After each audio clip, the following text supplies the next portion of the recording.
Yo, what's going on, everybody? Today we have a special guest, which is Robby from Silicon Valley, and he's gonna share his experience with us. He's only 18, 19 years old. He's 19, and he's got this long journey as entrepreneur and business owner. So please stay with us, watch it, and don't forget to subscribe. Anyways, brother man, thank you very much for your time, coming all the way down from Silicon Valley. Yeah, it's a pleasure to be here. Give us a little bit of your time. Yeah. And school us a little bit. That would be awesome. Yeah, I saw you guys followed me, and I was like, yo, I've got to join this brand. How you cannot, bro. Yeah. How you cannot. Thank you very much. And I noticed that, now that you mentioned that, I was following you at some point, and then you disappeared. Yeah. You got rid of your Instagram. You got rid of your social media. Yeah, actually. Why was that? So about 3 months ago, it's like I started getting more into like focusing on who I really am and stuff, and I realized Instagram is just it's artificial. Because, I mean, I can augment my life to be anything I want it to be. I can show you guys that I'm a bodybuilder. I can show you guys that I'm an entrepreneur and how great my life is and stuff. And it's so unreal, because it's like I never broadcast my defaults, my failures, my flaws is what I'm looking for. Everyone just shows you this picture perfect, version of themselves, but in reality, it's like they're sad behind the camera. And once the post is up and the hashtags are doing well, you're getting your instant gratification with the likes. You get the hype already. Yeah, you get the hype, and then it's just nothing. Because then you sit down, let's say your phone dies or something, and you're not connected to that anymore. So you're just like, wow, no one knows who they are. Like, have you really sat down, let's say for like 6 hours on end, alone in like a room, and really just asked yourself, for example, for me, I asked myself, who is Robby? And I spent 6 hours in that room. And I was sitting down and I wrote down everything about myself that I hated, which I had to bring out, because everyone's scared. You have to embrace it first. Everyone's scared of negativity around their name. So if I can write out my flaws and really broadcast them, then I can become a better person. It's reformation. Absolutely. So I had to sit down and ask myself, who am I? And once I identified that, what's wrong with me? And then where am I headed? And it's a process, because you need to identify the ugly, but then you need to identify what's the, this bittersweet truth that's going to be, what it's going to pertain to. Cool. Right, and you say you're working on your business. What kind of business are you doing? What are you doing? Yeah, so basically I run a couple of different businesses. I do Amazon FBA for starters. I run a cosmetic company, and then we're stationed out of Silicon Valley. And then the second company I started, we're also in Silicon Valley. We're in downtown San Jose. I do digital marketing agency. Oh, nice. So you're basically an entrepreneur. Yeah, that's what you exactly. are. Yeah, Silicon Valley entrepreneur. And how old are you again? I'm 19. 19. Wow, bro, you're 19 years old and doing all this already. Yeah. Holy shit! Why are you in Silicon Valley? What make you move to Silicon Valley? Silicon Valley. It was a tough move, because coming from Southern California, it's like no shit. Yeah, California's a big state. Right. But I had to look at environment. Where I wanted to be. Your environment dictates where you're gonna grow. It's where you're gonna live. If you live in a stressful environment, you're gonna be a stressful person. But were you able to afford it though? I mean, because Silicon Valley is super expensive. I mean, you're talking about Google's home, Facebook home. Yeah. That's where the NASA museum is. Yeah. Fucking, what is it? Stanford. Yeah. Dude, how do you afford Apple. Apple. Yeah. Apple. Yeah. When I first moved up there, actually, I had focused more on school for the time. I went to school for about a semester. And I had enrolled in San Jose State University, so I lived in the dorm rooms, and then I had gained some financial aid on top of that. So it gave me the time to really hold off. You moved there with your business already, or you started your business with over the there? Idea. With the idea. Yeah, I knew I needed. I thought of this idea of social media marketing back when I was a junior in high school. Right. But my environment didn't let me really think about how I could take it to the next level and how I could even make it real. Were you competing at some point? Someone say, I'm not sure, because I really never competed or anything like that, but is there any politics involved? Oh, man. I think someone say that there was politics. I'm like, dude, I'm going to rock your world. It's the only part of the... Oh, it's all politics. It's all politics. I mean, at the end of the day, if you're on stage and you're against like a really skinny guy, you're going to win. But when it's so close, especially in bodybuilding, because they bring the best packages they can bring. So it's like when there's like a 1% difference between everyone on the stage, that's when politics comes into play. Now you think there's politics in any category? On all the categories? Yeah. In all of them? Shit. I was in the team category when I competed in the West Coast Classic, and I'd asked one of the judges, why did I take third? I ended up taking third, and they were like, oh, well, such and such is, in a team and stuff. I'm good friends with everyone that competed, not knocking them at all. Right. They had said, oh, well, such and such is in a team, you're young, welcome to the category, but I feel like I should inform you, what the NPC is really going to be about. And he basically told me that I have to join a high-level team that's well-ranked with the NPC in order to even think about placing top. In order for you to place, you have to be involved with the team. Yeah. Now, the team, okay, so what does that take for you to be part of the team? It comes to money at the end of the day? Money. It's all money. It doesn't matter what you have. They'll give you the stuff necessary to make yourself better, you know, in the form of supplements and training and stuff. Right. Money. And so when I looked at the prices of like these teams, I was like, no. So this is a mortgage. So some of these guys, they keep winning. Yeah. It's because they're well connected to other they're well connected and they're throwing out money. But what these teams will do is they'll find, so when they're getting started, because it's like, how do you start a team, like a bodybuilding team? It's like, what the hell? I don't know. Let's fucking start one. So you basically find like these like up and coming buff guys, and you're like, hey, I'll train you for free. You know, and you know that you can piggyback them into winning the right amount of competition. Does that happen to females also? Oh man, it's worse for females. Yeah. You have to. Is it worse for females than guys? It's worse for females. Yeah. So it's easier on you guys. I mean, you better have some good flirt game. No shit. Yeah. No shit. So there's also the ones that win. It's not because they actually all that, but it's because they kind of. Yeah. Oh yeah. It's definitely because they. They either have a good relationship with the judges. Yeah, they basically have a good relationship with the judges. I'm not going to, explain any, graphic details. But really good relationship. Yeah. No, you need to sweet talk these judges and really make them like, ooh, really? Like this girl likes me. Yeah. And then it's like, if there's 3 girls that like the same judge, it's like, oh, which one do I like more? Right. Which one's tan looks better? That's how they classify who's going to win. It's not, let me look at everyone on the stage and equally judge them. It's who have I talked to that kind of showed interest with me and who looks better out of them? Who has the better, boobs and stuff? Yeah. If you can put willpower behind a dedicated mission or something, you're set. There's nothing that's going to stop you. Yeah. Because what's the point of us even being on Earth if all we're supposed to do is just work? Yeah, there is work. Yeah. That's it. No, it's not even for your own business. Just work for someone. It's like, why? And I like that you saying that way because you basically did what not a lot of people is brave to do it. Yeah. You say, you know what? I'm done with school. Yeah. You were done with high school. Yeah. Right. And then you say, I'm done with school. School's not going to take me anywhere. Yeah. Right. Yeah. So you went and started your own business. Yeah. Right.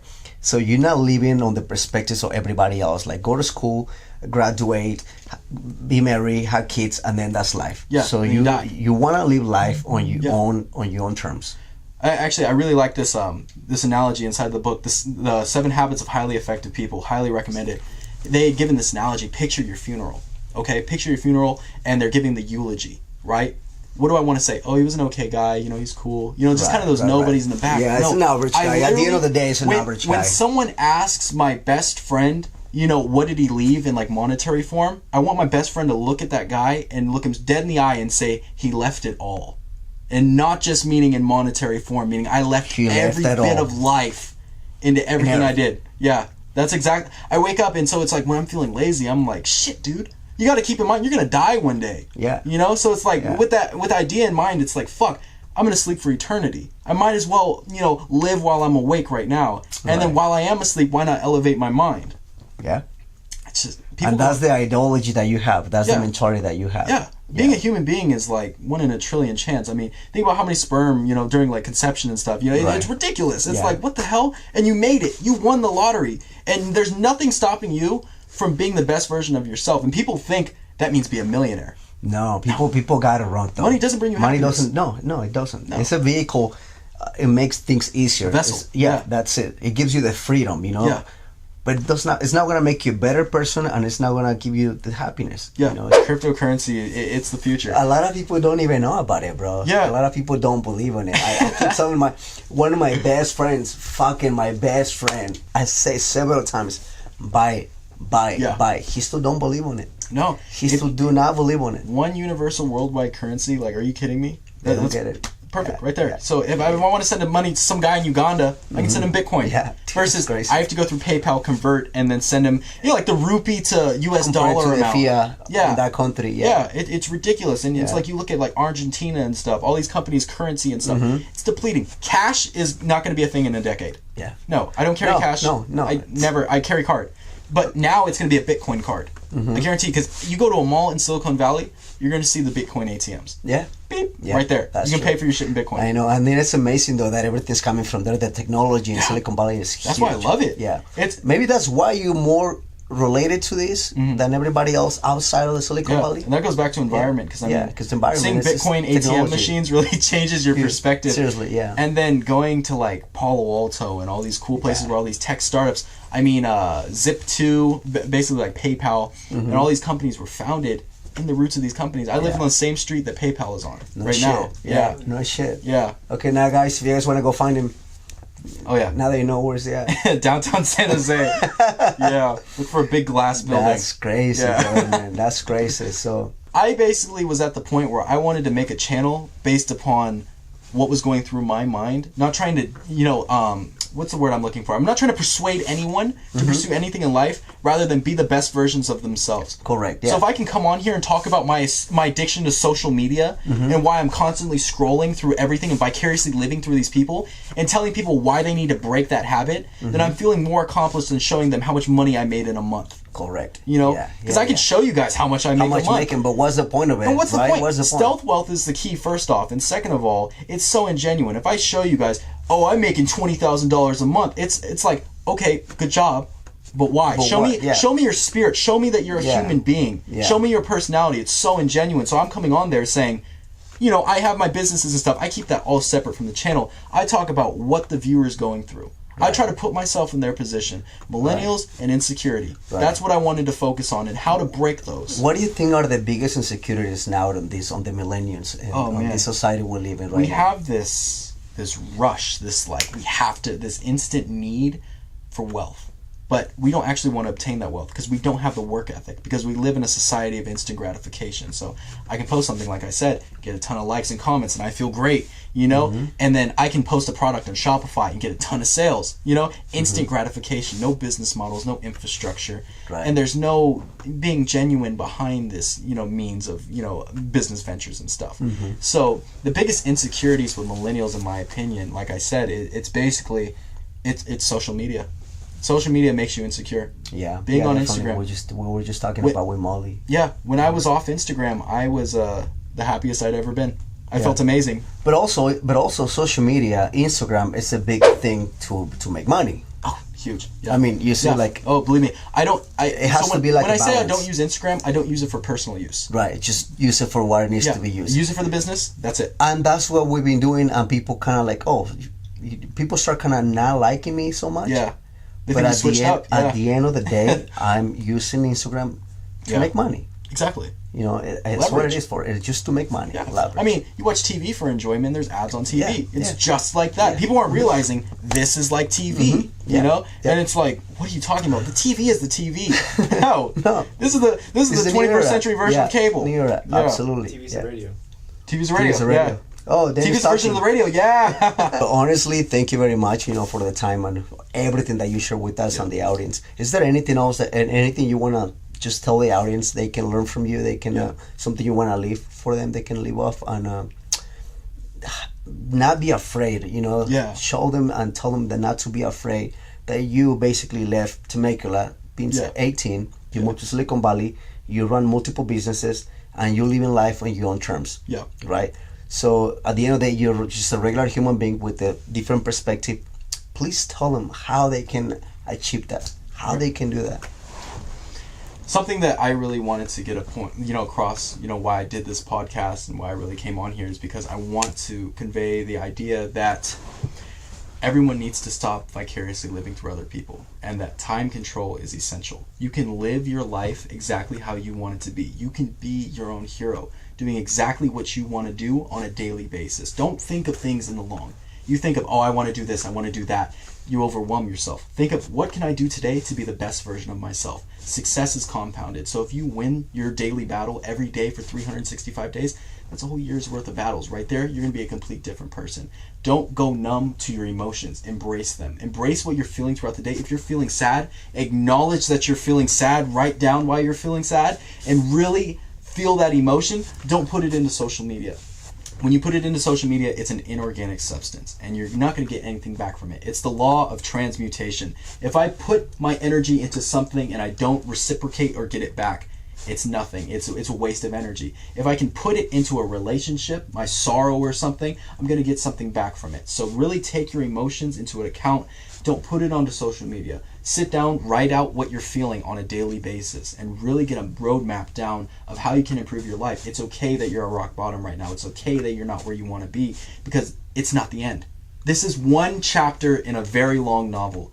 And I don't even care if you're 50 years old and you're on chapter 50. There's still more chapters to go. You know, nothing is ever over. It's not over till the fat lady sings.